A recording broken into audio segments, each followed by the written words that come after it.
Trader et futur trader, bonjour, ici c'est Thomas. Donc avant de commencer, comme d'habitude, tout ce que je vais dire aujourd'hui dans cette vidéo n'est pas un conseil d'achat ni de vente, c'est vraiment à titre informatif et pédagogique.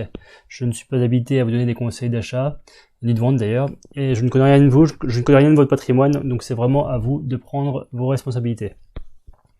Donc du coup je vais commencer par deux actions qui m'ont été demandées, et puis après j'enchaînerai sur un certain nombre d'actions. Je les passerai assez rapidement parce que bon, c'est mon petit cadeau de Noël. Je vais passer rapidement sur des actions qui sont du coup presque en train de casser leur résistance, etc. Donc il y a peut-être quelque chose à faire. Donc c'est prêt. Après, ce sera à vous de voir si vous voulez rentrer en position ou pas, tout simplement. Donc on va commencer par l'action Amoeba qui est à l'écran. Donc chaque bougie correspond à un jour de cotation. En fait j'ai déjà plus ou moins tout tracé. C'était une action que je suis aussi, donc forcément tout est tracé. Habituellement je supprime mes tracés puis je les refais en même temps avec vous, mais bon voilà, là j'ai tout simplement laissé. Donc Amoeba, on peut voir qu'elle a atteint ses plus hauts, qu'elle a atteint, enfin les plus hauts en tout cas de ce qu'on voit à l'écran. Ce qu'on peut faire, c'est qu'on va revenir un petit peu en arrière, voir effectivement ce qui s'est passé. Voilà, on est sur chaque bougie correspond à une semaine de cotation. Donc effectivement, ça correspond au plus haut qui était ici. Par contre, l'action, elle a clairement baissé dernièrement. Là, on était vraiment sur du plat, et là, on commence à repartir vers le haut avec des volumes énormes. Donc clairement, l'action est vraiment à suivre, à mettre dans ses watchlists et éventuellement rentrer en position si l'action vous intéresse. Donc du coup on est vu buter sur la résistance. Alors comme toujours, une résistance c'est une zone. Voilà, je pourrais très bien la tracer ici, tracer ici ou tracer ici, et je pourrais tout simplement faire une zone comme d'habitude, hop, comme ceci. Donc là on a pile poil tapé sur la résistance, on a venu faire un petit pullback. Vous voyez ici il y avait une petite consolidation à ce niveau là, où l'action est revenue de finalement pile poil rebondir sur la résistance qui est devenue support. Donc pour ceux que ça intéresse, éventuellement une bonne rentrée, excusez-moi, un bon endroit pour rentrer en position, excusez-moi. Et puis par contre, alors effectivement, peut-être qu'on reviendrait buter sur cette grosse résistance en bleu pour après repartir beaucoup plus haut. On va revenir en données hebdomadaires pour voir un peu ce qui pourrait nous intéresser ensuite. Là, il y a éventuellement une résistance qui est ici. Vous voyez, donc c'est toujours une zone. Donc du coup, on pourrait arriver à 7,50 € pour commencer. Alors 7,50 €, c'est plus ou moins comme ça. Donc ça peut être aussi 7 €. Et après, la prochaine résistance, elle serait vers les... Hop, je la trace comme ceci. Vers les 13 €. Donc voilà, c'est les prochains objectifs pour moi. Voilà, je pense que l'action est assez intéressante. Effectivement, une bonne configuration actuelle. Là sur un support, bon après c'est un mini support, donc ça peut très bien casser et aller chercher le suivant. Celui-là, il sera un peu plus compliqué à passer, je pense. Bon après, elle peut très bien tout simplement aller retaper le support qui est encore plus bas, qui est ici. Là, l'avenir nous le dira. Bon, après, clairement, si vous savez que je préfère les cassures de résistance, donc pour ceux qui préfèrent prendre sur la cassure de résistance, une fois que la zone bleue est passée, hop, rentrer à l'achat. Donc, l'action suivante, c'est l'action Moulinvest. Alors, Moulinvest, effectivement, je pense que tout le monde l'a vu passer sur ses... Enfin, moi je le fais passer sur mes screeners, vu que j'utilise ProRealTime. Du coup en gros il y a un petit développement qui me permet de voir un peu les actions intéressantes. Bref, du coup Moulinvest, que faire? On va juste reprendre un peu de recul sur cette action. Vous voyez, avant des bougies toutes moches, il n'y avait pas grand chose à faire. Les volumes sont arrivés, les bougies ont commencé à se former plus correctement. Là les volumes sont devenus énormes et c'est parti à la hausse. Alors, du coup, on pouvait rentrer en position. Hop. Alors bien, c'est trop tard pour rentrer en position. Vous voyez, il y avait un beau petit pivot qui se formait. Et si je me remets un peu dans le passé, comme ceci, ouais, il y avait un beau petit pivot qui était là. Par contre, clairement, il fallait l'avoir dans ses screeners avant qu'elle casse. Et encore, une fois qu'elle avait cassé, il n'était pas trop tard pour rentrer. Bon, maintenant il est beaucoup trop, il faut tout simplement attendre qu'une construction se fasse. Il est possible qu'elle monte encore en ligne droite pendant un certain nombre de temps. Clairement, tous les marchés boursiers, quel que soit l'actif, a besoin de respirer entre deux. Donc du coup, cette action Moulinvest ne va pas déroger à la règle. Donc elle va forcément consolider. Est-ce qu'elle va consolider jusqu'à 8 euros? Est-ce qu'elle va consolider jusqu'à 6 euros? On n'en sait strictement rien. Est-ce qu'elle va le faire aujourd'hui, demain, après-demain ou dans une semaine? On ne sait pas. Donc si vous rentrez aujourd'hui, que vous avez de la chance et qu'elle augmente encore de 50% ou 100%, vous avez de la chance. Mais bon, clairement, il faut toujours attendre une consolidation, une construction. Donc pour l'instant, il n'y a pas moyen de rentrer si vous n'êtes pas rentré en position avant. On pouvait rentrer en position éventuellement. Alors du coup, la meilleure bougie, c'était celle-ci. La bougie suivante, il y avait encore possibilité de rentrer. Et puis après, voilà, c'est parti en flèche, quoi. Bon, je reprends la vidéo, je viens d'être coupé par un coup de fil sur le téléphone. Donc du coup on reprend, donc Moulinvest, je crois que j'en avais fini. Donc on enchaîne, on va passer rapidement sur un certain nombre d'actions qui pourraient éventuellement être intéressantes.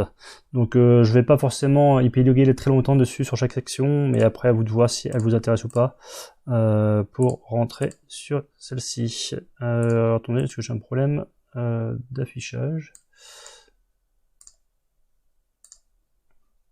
Hop. Est-ce que je vais y arriver?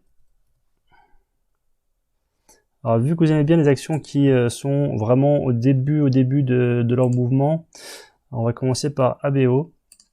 Alors comme toujours, hein, là je vous parle pas du tout des news et des fondamentaux sur les actions. Bien sûr que les news, les bonnes nouvelles, les mauvaises nouvelles, etc. sur un actif influent l'action. Il n'y a pas que l'analyse technique. Mais bon, là je vous montre vraiment l'analyse technique. Donc voilà, l'action ABO. Donc là, chaque bougie correspond à une semaine de cotation. Vous voyez une belle descente. Depuis, on a bien été à plat, on a quasiment plus bougé. Et vous voyez, très récemment, il y a des volumes qui sont arrivés avec une hausse de l'action. On est passé de 6 euros à presque 12 euros, donc on a fait x2 sur l'action. Là, je vais juste me rapprocher sur l'action. Donc voilà, je vous laisse voir si l'action peut être intéressante pour vous. En tout cas, elle avait un beau comportement, belle baisse. Enfin, belle baisse. Je sais pas si c'est un bon comportement, une belle baisse, mais en tout cas, les volumes arrivent, là où ça est là. Donc je vous laisse voir si l'action vous intéresse ou pas. Par contre, j'ai toujours mon problème. Ah, c'est bon, ça a l'air d'être résolu. Spanguard. Hop, action suivante. Donc Spanguard, bien sûr, je l'aurais tout de suite compris que c'est trop tard pour rentrer.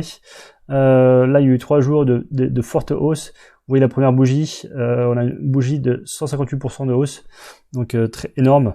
Clairement, il n'y avait rien qui pouvait nous indiquer que l'action allait faire ça. Maintenant, il faut juste espérer que une construction se fasse rapidement pour pouvoir à nouveau rentrer en position sur celle-ci. Action suivante. Donc je vais passer sur des actions qu'on a déjà vues, mais très rapidement, elles pourraient être éventuellement intéressantes.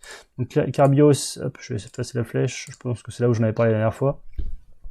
Donc elle a explosé, elle a cassé sa résistance, depuis on a fait un petit pullback sur le support, on n'est pas très loin du support, éventuellement on prend position sur l'action. Je vous laisse à vous de voir si l'action vous intéresse ou pas. J'aurais peut-être dû... Oh, mais j'ai vraiment un problème d'affichage, enfin j'arrive pas à avoir le bouton de recherche. Il ne peut pas s'afficher et du coup je ne peux pas taper et j'aurais dû du coup les mettre dans une liste, ça aurait été plus simple, mais bon tant pis, on fait avec les moyens du bord aujourd'hui. Donc Enertime, belle consolidation, je pense que j'en avais parlé qu'il fallait qu'elle fasse une belle consolidation. Là on est sur les supports, ceux qui veulent prendre sur les supports, voilà, vous voyez il y avait une petite consolidation ici. Du coup on pouvait tracer une petite résistance, si on prolonge la résistance elle devient support, on a buté sur le support. Voilà, à vous de voir si vous voulez prendre plutôt ici ou plutôt à la cassure de la résistance. En tout cas l'action a du coup un bon comportement récemment, il y a des figures chartistes etc qui se forment et à chaque fois ça part du coup à la hausse. Donc voilà sur cette action. Enertime Fastned. Fastned, c'est juste une beauté celle-ci. Vous voyez en fait les pivots, enfin les supports à résistance. Vous voyez quand vous les tracez, ils sont juste mais super. Enfin vous voyez c'est quasiment des droites qu'on peut tracer. C'est superbe, c'est tout simplement superbe. Donc là, l'action, elle avait explosé, elle a commencé un peu à reconstruire. Bon là, j'ai tracé un pivot ici, vers les 38,50 €. Pour l'instant, il est un peu trop tôt pour savoir si c'est vraiment là qu'il faut passer le pivot. Dans tous les cas, il faut attendre un petit peu la construction, voir un peu ce qui se passe. Mais l'action, voilà, elle est magnifique, elle monte constamment. Voilà, à vous de voir si vous voulez rentrer en position ou pas sur cette action. Juste pour information, on est en les bougies, enfin les graphiques que je vous montre, c'est des données d'hier, du 17 décembre. J'ai pas pris les données d'aujourd'hui vu que les bougies, enfin on n'a pas encore clôturé la journée. Donc ce sont les bougies d'hier. Donc si ça se trouve, l'action aujourd'hui a fait du 40%. Là je le vois pas sur le graphique. Mais c'est pareil pour toutes les actions, hein, c'est pas que sur celle-ci.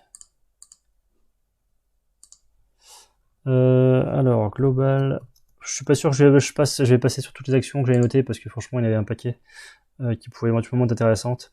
Voilà, global bioénergie, voilà une belle petite construction, éventuellement, voilà, peut-être qu'elle partira vers le nord une fois qu'elle aura cassé la résistance. Voilà, je vous laisse faire un peu votre marché si vous le désirez. Donc là, c'était global bioénergie. Égide. Je passerai rapidement aujourd'hui, hein, c'est parce qu'il y en a pas mal d'actions.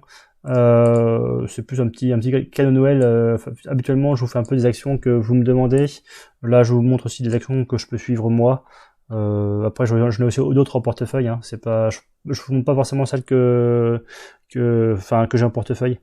Voilà, par exemple, Egide, je l'ai pas du tout. Hein. Je vous en parle, mais je l'ai pas. Et puis peut-être que je l'aurai, voilà, dans 2 jours.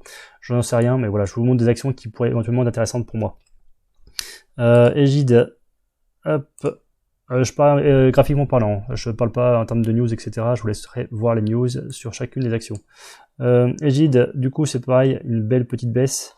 Là, du coup, on est quand même plus ou moins à plat. Les volumes arrivent, donc elle semble du coup avoir une psychologie un peu de retournement de tendance. Fin de baisse entre guillemets, éventuellement prendre position sur la question de la résistance ici. Vous voyez, et en plus la construction ici elle est vraiment très serrée. Elle est d'ailleurs de plus en plus serrée. Vous voyez, ici c'est beaucoup plus large, de moins en moins large, et là c'est très serré. Ce qui vous permet d'avoir un stop loss qui est très serré. Vous pouvez mettre un stop loss, du coup, bon je l'ai mis ici, mais bon, pas grave, on va dire par ici. Et du coup, en fait, ça vous permet d'avoir une taille de position plus importante que si l'action avait fait des mouvements très amples juste avant. Hop. Si la taille des positions ça ne vous parle pas du tout, hein, franchement c'est vraiment quelque chose d'important en trading. Il faut vraiment sizer votre position en fonction de la volatilité de l'action et en fonction de ce qu'elle a fait juste avant. Kerlink. Alors Kerlink elle a mis longtemps à construire, mais elle a enfin un peu sorti de son triangle. J'en avais parlé il y a déjà plusieurs mois je pense. Vous voyez un beau triangle, soit cassure par le bas, soit cassure par le haut. Alors vous voyez que le triangle que j'avais tracé finalement elle est sortie un peu bizarrement. Dans tous les cas, là elle est repartie à la hausse. Le haut du triangle finalement c'est l'objectif. Donc c'est vers les 8,70 €. On est autour des 5 €. Donc vous voyez encore une belle hausse possible. Attention par contre effectivement il y a une petite résistance autour des 6,40 €. Donc voilà, faut quand même se méfier. En tout cas on a l'impression quand même que l'action est repartie vers le haut. Et vous voyez, bon, elle a fait une belle baisse, construction à plat, comme ici, hop, ça a explosé. Depuis, ça a consolidé, et je pense qu'on est reparti vers le haut maintenant. Et du coup, je pense que les 8,40 € seront explosés, et voilà, on ira beaucoup plus haut. Et voilà, l'avenir nous le dira, je ne fais que pour l'instant, je vous propose un scénario, c'est peut-être pas du tout ce qui va se passer. Alors, Kerlink, on va passer sur l'AIDA, j'en avais déjà parlé. Tac. Du coup, je crois que j'en ai parlé par ici, enfin, ou comme quand elle était comme ça, il me semble, peut-être comme quelque chose comme ça. Du coup, j'attendais la cassure de la résistance ici. Je pense que c'était ça quand j'en ai parlé. Bon, du coup, ça a mis du temps, ça a construit. Il y a eu, alors, selon comment on met la résistance, de toute façon, hein, comme je vous dis, hein, c'est toujours des zones. Peut-être qu'il y a des gens qui ont voulu rentrer en position ici, se sont fait prendre, entre guillemets, c'était une fausse cassure. Voilà, il vaut mieux être comme ça. Vous voyez qu'en fait, par rapport aux bougies, elles ont clôturé, enfin, elles ont ouvert ici. Enfin, les mèches, finalement, en général, je les prends pas forcément en compte quand je fais mes tracés de droite.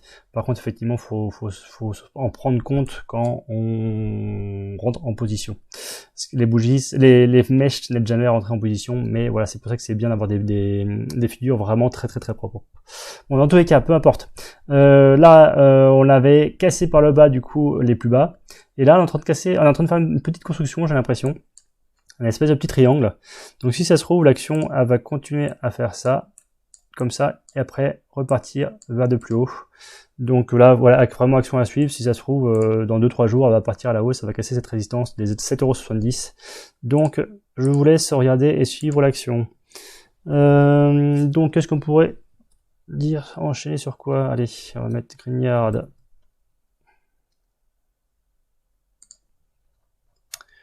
Celle-là, je vais la mettre en données hebdomadaires. C'est beaucoup plus parlant. Vous voyez, il y a une belle tasse avec une anse. Alors la anse qui se prolonge un peu. Là, les cours sont devenus assez serrés à ce niveau-là. Si on casse la zone bleue, clairement, on pourrait aller vers des plus hauts. Je peux vous remettre en données journalières si vous voulez. Bon, c'est un peu le fouillis, c'est pas bien grave. Vous aurez compris le principe. Vous voyez une petite zone ici. Clairement, si on casse la fin de la zone bleue, ça pourrait vouloir dire qu'on pourrait aller voir des beaucoup plus hauts. Et en fait, vous voyez la zone bleue en fait qui est ici, c'est vraiment les bas qui ont été tapés plusieurs fois ici. Donc Grignard aussi, action à suivre. Par contre, quand est-ce qu'elle va partir, on ne sait pas. C'est toujours ça le problème. Il faut surveiller, c'est tout. Kyrus. Kyrus, petite baisse. Consolidation bien à plat, bien serré. C'est parti vers le haut. Là, une petite construction bien serrée. Donc une fois que ça casse la résistance, ça partira sûrement vers des plus hauts. Alors, attention, j'ai mis ma résistance ici parce que c'est par rapport au gap baissier. Le gap, c'est en fait qu'il n'y a pas du tout de cotation entre là et là. Par contre, oui, j'aurais pu aussi tracer une résistance qui est ici. Vous voyez, ça a buté ici, ça a buté ici. Donc si ça casse la résistance qui est là, il est fort possible qu'on revienne buter sur la résistance qui est ici, donc vers les 3,50 €. Et puis après pour partir plus haut. Décidément, ce bouton recherche qui fait cache-cache avec moi. Il fait du cache-cache avec moi. Bon, allez, je sais pas si je l'ai fait toutes. Vernet, construction, il y avait une zone en bleu qui était une zone de résistance. Vous voyez, hop, je l'ai tracé sur, voilà, c'est une zone de résistance que c'est à ce niveau-là. On arrive pile poil dessus, donc là chaque bougie correspond à une semaine de cotation, on arrive pile poil dessus, ça consolide dessus. Donc une fois qu'on aura cassé cette zone bleue, on devrait partir vers des plus hauts sur Vernet. Allez, je vous fais une dernière et puis on n'en parle plus pour la route, je pense qu'il y en a quand même pas mal. Blockchain, mais bon, ça on en a déjà parlé, mais bon, celle-ci, moi je suis assez d'accord avec certains commentaires de certains. Elle est très bien. Je peux y arriver. Blockchain group. Donc on va se mettre en données journalières. La dernière fois que j'en avais parlé, je crois qu'on était par ici. Enfin, pour ceux qui voulaient rentrer en position, j'espère qu'elle fasse un petit pullback, qu'elle fasse un petit rebond sur le support et qu'elle reparte par plus haut. Bon, en l'occurrence, elle a fait une petite construction ici, ce qui était pas mal aussi. Hein. Donc du coup, hop, on pouvait prendre position sur la cassure de résistance. Là, c'est en train de faire une nouvelle construction. Donc pour ceux qui ne sont toujours pas en position sur cette action, voilà, à vous de voir ce que vous voulez faire. Bon, là j'ai tracé un pivot à cet endroit-là, la figure est encore un petit peu tôt pour vraiment tracer quelque chose de propre. Mais voilà, vers les 1,83 €, il est fort possible qu'il y ait un petit pivot qui se forme. Et pour partir après, normalement, vers des plus hauts. Je vous montre l'action en données hebdomadaires, juste pour vous montrer un peu le passé. Donc vous voyez une belle baisse, et du coup, voilà, si l'action monte, il y a encore bien du potentiel à la hausse, tout simplement. Voilà, j'espère que la vidéo vous a plu, n'hésitez pas à la liker, n'hésitez pas à vous abonner. Dans tous les cas, je vous souhaite de très bons trades. Je vous souhaite un très joyeux Noël, de très bonnes fêtes. Attention à vous, gardez bien vos distances. Et je vous souhaite écoutez, le meilleur pour la fin de l'année et pour la nouvelle année. Bon, si ça se trouve, je referai une petite vidéo, mais autant que je vous souhaite un joyeux Noël tout de suite. Comme ça sera chose faite. À bientôt, ciao.